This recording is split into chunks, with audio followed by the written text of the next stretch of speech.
Hi friends, Mayflom here. You're here in my studio. I do a lot of the social media work at Jessie James Beads. I'm usually behind the camera.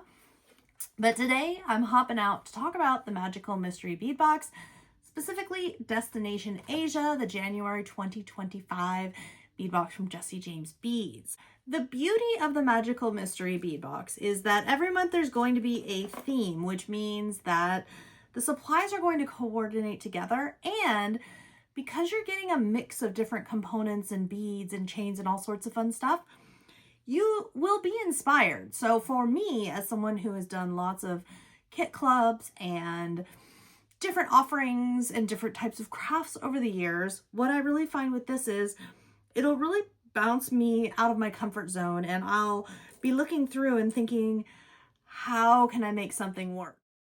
So the first thing I do, obviously, go through the kit, go through all the parts, identify not just my favorites, but also the ideas I have. And sometimes what I will do, and what I'm going to do in this, is identify my very most favorite bead, which this strand, this purple strand, and this bead here in the middle, this big, beautiful purple bead here in the middle with the florals, is my absolute favorite. And the immediate thing that I do is make something with my very favorite thing. Because if I don't, it's going to sit. It's going to be here waiting on me to decide to do something. So what I'm going to do is I decided, because there's chain in the box and then of course that beautiful strand of teeny tiny beads, I'm going to make a multiple strand bracelet. And I'm going to do a style that is not for everyone. I'm disclaimer with that right now. I like, if I've got a big bead, I like it to be like wiggly. I like to, and as I'm saying this, I'm wiggling my wrist. I like it to like flop around. So I'm going to use that, and mine's going to be maybe a little looser or a little more adjustable than what you would like. Remember, all it is a matter of taking your stringing material and not putting as many beads on or stretching it further if you don't want it to have that same wiggle like I do. And the first thing I'm doing is starting in the middle here. This is going to be, it's going to be a 3-strand bracelet, and I'm going to make this the main part. So I've got my soft flex stringing wire here, and I'm just starting from the middle so that I can see how it looks, because that main center focal, that's the whole point of the whole darn bracelet. So everything has to go to that. And I find that setting everything up so that it is centric, right? Everything is centered around that bead or that one focal, that one item. It's a lot easier for me to design, a lot faster for me to design. So I've got my stringing wire here, and I've done my crimp bead at the one end, and I'm just tucking into the bead. And then the other end, what I'm going to do, and this is something I really like to do. So when I get to the other end of the wire, and I'm going to do the crimp and the crimp tube, and I'm going to do all of that, I don't do it right away. I kind of tighten it, and then I remember with bracelets, you've got a lot of curve of the wrist. So you don't want it super, super tight, or it can't bend. That's no good. So I make sure I'm happy with the amount of movement, which when laying flat might seem a little loose, but remember you're going to wrap this around a wrist.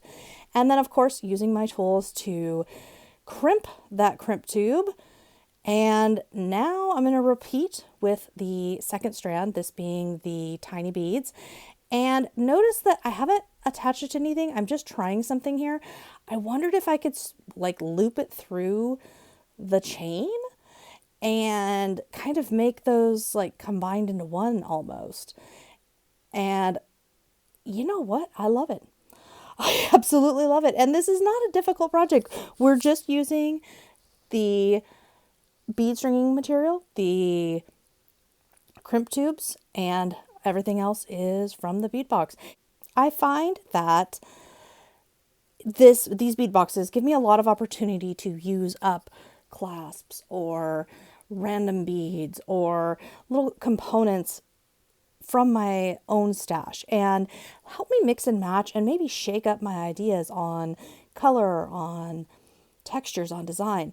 There's a lot to be said for this. And as you can see, I still have a ton of beads and components still to work with here in this box. I love a bracelet that's dangly, and I like movement, right? Like if I want a big bracelet, especially if I'm going to use a bigger bead, I like there to be able to be some movement. Also, sometimes I'll stack right? So if I'm going to stack, then I want to be able to push it up a little bit. And two things. Number one, both this chain is adjustable. It's going to mean I can have it adjusted to different points. And number two, by giving this a little more room, it means it's not, for me, I get really agitated if I feel like things are catching on each other and like sticking. I want that movement. So perfect for me. If you were watching and you were thinking, oh, well, that's going to be too loose, or that's going to like jangle around or move around and I don't like that, then you would obviously not have yours set up that way. But for me, especially, again, when I've got one bead that's a little bigger, I really enjoy that way. And I love bracelets in general. This one's going to be well used. This one's a lot of fun, and I love that it's got my crane, my paper crane dangling off the bottom. That's what I love about working with the Magical Mystery Bead Box each month, is that each month I tend to create one or two pieces exclusively from the box, and it kind of pushes me outside of what I might normally pick here in my studio, what I might normally think of. And then with all of the beads still around, so then I can either keep going, keep making more things with the various beads and components from the box, or I can mix this into my general population, as I call it, into my stash. And then it's going to enrich and bring more possibilities into what I can make with my other beads and components. I hope you've enjoyed this video. Thank you so much for watching. Be sure to check out jessijamesbeads.com, and all of the information for the Magical Mystery Bead Box subscriptions is linked in the description of this video, so you can check that out there. I'll see you next time.